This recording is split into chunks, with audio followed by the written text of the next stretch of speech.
आकाशवाणी रांची से प्रस्तुत है प्रादेशिक समाचार।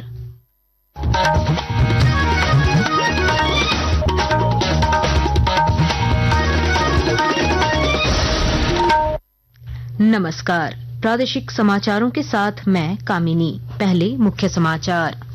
प्रधानमंत्री नरेंद्र मोदी कल सुबह 11 बजे आकाशवाणी से मन की बात कार्यक्रम में अपने विचार करेंगे साझा। मासिक रेडियो कार्यक्रम की यह 123वीं कड़ी। केंद्रीय रक्षा राज्य मंत्री संजय सेठ और सीपीएम नेता वृंदा करात ने दिल्ली में मुख्यमंत्री हेमंत सोरेन से की मुलाकात। शिबू सोरेन के स्वास्थ्य की जानकारी ली।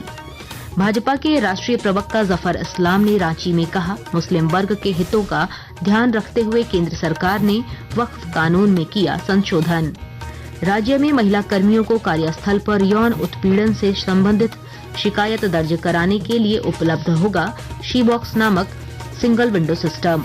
और राज्य के कई हिस्सों में रुक रुक कर हो रही बारिश, मौसम विभाग ने कल रांची, चतरा, हजारीबाग समेत 6 जिलों में बारिश को लेकर जारी किया ऑरेंज अलर्ट। और अब समाचार विस्तार से। प्रधानमंत्री नरेंद्र मोदी कल सुबह 11 बजे आकाशवाणी से मन की बात कार्यक्रम में अपने विचार साझा करेंगे। यह इस मासिक रेडियो कार्यक्रम की 123वीं कड़ी होगी। आकाशवाणी और दूरदर्शन के समूचे नेटवर्क, आकाशवाणी समाचार की वेबसाइट और न्यूज ऑन मोबाइल ऐप पर यह कार्यक्रम सीधे प्रसारित होगा। आकाशवाणी समाचार, दूरदर्शन समाचार, प्रधानमंत्री कार्यालय तथा सूचना और प्रसारण मंत्रालय के यूट्यूब चैनलों पर भी इसका सीधा प्रसारण किया जाएगा। केंद्रीय रक्षा राज्य मंत्री और रांची के सांसद संजय सेठ तथा सीपीएम की वरिष्ठ नेता वृंदा करात ने आज दिल्ली के सर गंगाराम अस्पताल में मुख्यमंत्री हेमंत सोरेन से मुलाकात की। इस दौरान उन्होंने राज्य के पूर्व मुख्यमंत्री सह राज्यसभा सांसद शिबू सोरेन के स्वास्थ्य की जानकारी ली। इधर गुरुजी की सलामती को लेकर आज गढ़वा के बंशीधर मंदिर में विशेष पूजा अर्चना की गई। इस मौके पर भवनाथपुर विधायक अनंत प्रताप देव मौजूद रहे। वहीं राज्य के मंत्री संजय प्रसाद यादव ने कहा कि गुरुजी की सलामती के लिए वे भी पूजा अर्चना कर रहे हैं। भारतीय जनता पार्टी के राष्ट्रीय प्रवक्ता जफर इस्लाम ने कहा कि केंद्र सरकार द्वारा वक्फ कानून में किया गया संशोधन मुस्लिम वर्ग के लोगों के लिए हितकर है। श्री इस्लाम आज राजधानी रांची स्थित प्रदेश भाजपा कार्यालय में संवाददाता सम्मेलन को संबोधित कर रहे थे। उन्होंने कहा कि वक्फ कानून में संशोधन का सीधा फायदा मुस्लिम समुदाय के लोगों को मिलेगा। वक्फ कानून आया है इसीलिए कि मुस्लिम समाज के उत्थान के लिए, मुस्लिम समाज में जो रिलीजियस लोग हैं जिनको नॉमिनेशन मिलता है, उनमें हमने कोई इस पूरे अमेंडमेंट में कुछ नहीं किया। उनको पूरी आजादी है। जो रिलीजियस काम है उसमें मुस्लिम समाज के ही लोग रहेंगे, उनको कोई भी इनके लिए हस्तक्षेप नहीं। वक्फ का डेफिनेशन है कि अल्लाह के नाम पे ये उसके वास्ते करते हैं और इसका सीधा फायदा जो है उस समाज के गरीब लोगों को, ये गरीब लोगों का फायदा ही नहीं हो रहा था। जानकारी जब ली गई तो इससे पता चला कि इसमें समाज के बड़े बड़े लोग इसमें इन्वॉल्व हैं और इसका फायदा उनको हो रहा है, लेकिन गरीब आदमी को नहीं।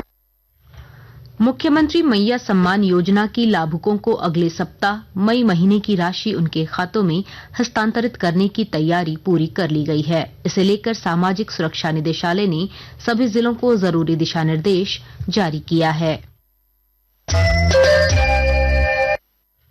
आकाशवाणी के ताजा तरीन समाचारों के लिए आप हमारी वेबसाइट newsonair.gov.in पर लॉग ऑन कर सकते हैं। ताजा समाचार X handle @AIR news alerts और Facebook page All India Radio news पर भी उपलब्ध है। आप प्रादेशिक समाचार एकांश के X handle @AIR news _Ranchi और Facebook page Akashvani news Ranchi, Instagram page तथा YouTube channel AIR news Ranchi पर भी हमारे बुलेटिन सुन सकते हैं। प्रादेशिक समाचार आप आकाशवाणी रांची से सुन रहे हैं।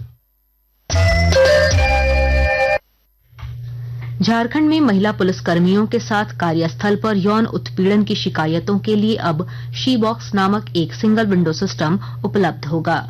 गृह, कारा एवं आपदा प्रबंधन विभाग ने इस संबंध में झारखंड के डीजीपी, होमगार्ड डीजी और जेल आईजी को निर्देश जारी किया है। केंद्रीय महिला एवं बाल विकास मंत्रालय द्वारा विकसित शी बॉक्स पोर्टल का मुख्य लक्ष्य प्रत्येक क्षेत्र में कार्यरत महिला कर्मियों को यौन उत्पीड़न से संबंधित शिकायतें दर्ज करने के लिए एक एकीकृत और सुलभ मंच प्रदान करना है। प्रधानमंत्री मत्स्य संपदा योजना स्थानीय ग्रामीणों की सामाजिक और आर्थिक विकास में सहभागी बन रही है। हजारीबाग जिले के बुंडू गांव में मत्स्य पालन रोजगार का एक अच्छा माध्यम बनकर उभरा है। मछली पालकों ने अपनी सफलता की कहानी बयां की। मछली पालन करने से पहले मैं मशीन से सिलाई बुनाई करती थी। उसमें देख रहे थे कि खाने पीने का व्यवस्था हो रहा था, लेकिन बच्चा से पढ़ा लिखा नहीं पा रहे थे। उसके बाद हम लोग को 2021 में प्रधानमंत्री संपदा योजना के तहत से हम लोग को राशि से केज मिला। इसमें 60% सब्सिडी मिला, 40% अपने से लगा रहे थे। 4 बार मछली हम लोग बेच चुके हैं। उसमें साल भर में 2 से 2.5 लाख रुपए हम लोग को बचता है। रांची में हम लोग को ट्रेनिंग दिलाएगा, वहाँ पे प्रॉपर तरीके से हम लोग ट्रेनिंग किए, उसके बाद काम कर रहे हैं और इसमें से हम लोग को 5 लाख तक का बीमा भी है। वहीं हजारीबाग के जिला मत्स्य पदाधिकारी प्रदीप कुमार ने बताया कि मछली पालन से जुड़ने के बाद पिछले 3 सालों में इस गांव ने काफी तरक्की की है। यहाँ पे प्रधानमंत्री मत्स्य संपदा योजना आया, जिसमें लोगों ने बढ़ चढ़ कर आवेदन दिया। हम लोगों ने उनका सिलेक्शन कराते हुए प्रॉपर तरीके से प्रशिक्षण देने के उपरांत इनको जब केज हैंड ओवर किया तो पिछले 3 सालों में इन लोगों की तरक्की काफी हुई है और इनके रहने सहने का तौर तरीका, इनके जो बाल बच्चे हैं उनका एक अच्छे विद्यालयों में एडमिशन कराना, इनके सोच में एक अलग परिवर्तन तो आया है। देवघर जिले में अल्पसंख्यक कल्याण विभाग की ओर से कई विकास योजनाओं का संचालन किया जा रहा है। विस्तृत ब्यौरा दे रहे हैं हमारे संवाददाता। देवघर में विकास को गति देने के लिए लगातार सरकार की ओर से दिशा निर्देश दिए जा रहे हैं। अल्पसंख्यक कल्याण मंत्री हिफाजुल हसन अंसारी ने भी देवघर में चल रहे विभिन्न योजनाओं को लेकर समीक्षा की। उन्होंने लघु सिंचाई विभाग सहित अन्य विभागों की समीक्षा करते हुए कहा कि सरकार की जो भी योजनाएं हैं वो देवघर जिले में धरातल पर उतरे। उन्होंने कहा कि लघु सिंचाई के तहत बनने वाले पुल पुलिया एवं ग्रामीण विकास प्रमंडल के तहत होने वाले कार्यों का भी अवलोकन किया। हिफाजुल हसन ने कहा कि अधिकारी नियमित रूप से चल रहे कार्यों का निरीक्षण करें और स्थिति का जायजा लें। आशीष कुमार अम्बस्ट, आकाशवाणी समाचार, देवघर। बोकारो जिले की पुलिस ने मिनीगन फैक्ट्री संचालक और अवैध शराब के कारोबारी सूरज कुमार साव को गिरफ्तार कर लिया है। जिले के एसपी हरविंदर सिंह ने बताया कि मिनीगन फैक्ट्री का संचालक सूरज कुमार साव था। इस मामले में एक अन्य सूरज प्रजापति को भी गिरफ्तार किया गया है। रामगढ़ के रजरप्पा स्थित छिन्नमस्तिका मंदिर में पूजा के लिए पटना से आए एक परिवार का बच्चा नहाने के दौरान भैरवी नदी में बह गया। गोताखोरों की मदद से उसकी तलाश की जा रही है। और अब कुछ संक्षिप्त खबरें। पलामू जिले में चतुर्थ वर्गीय पद पर बहाली की प्रक्रिया स्थगित नहीं हुई है। नियोजनालय में आज रजिस्ट्रेशन के साथ बड़ी संख्या में अभ्यर्थियों ने आवेदन पत्र जमा किया है।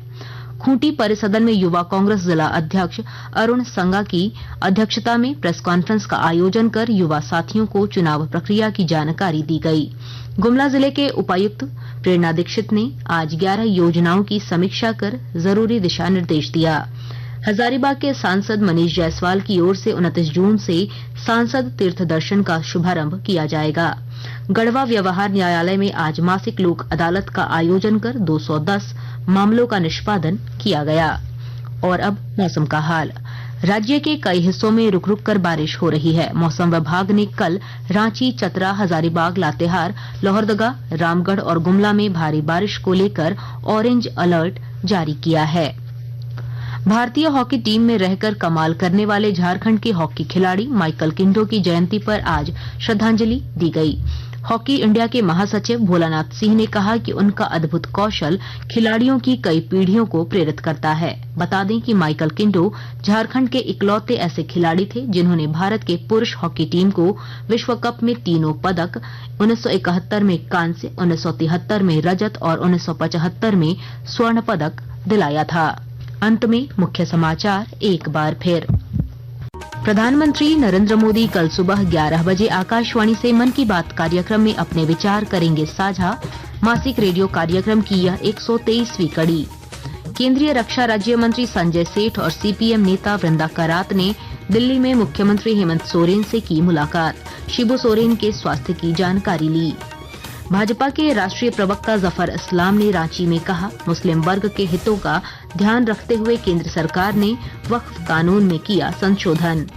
राज्य में महिला कर्मियों को कार्यस्थल पर यौन उत्पीड़न से संबंधित शिकायत दर्ज कराने के लिए उपलब्ध होगा शी बॉक्स नामक सिंगल विंडो सिस्टम।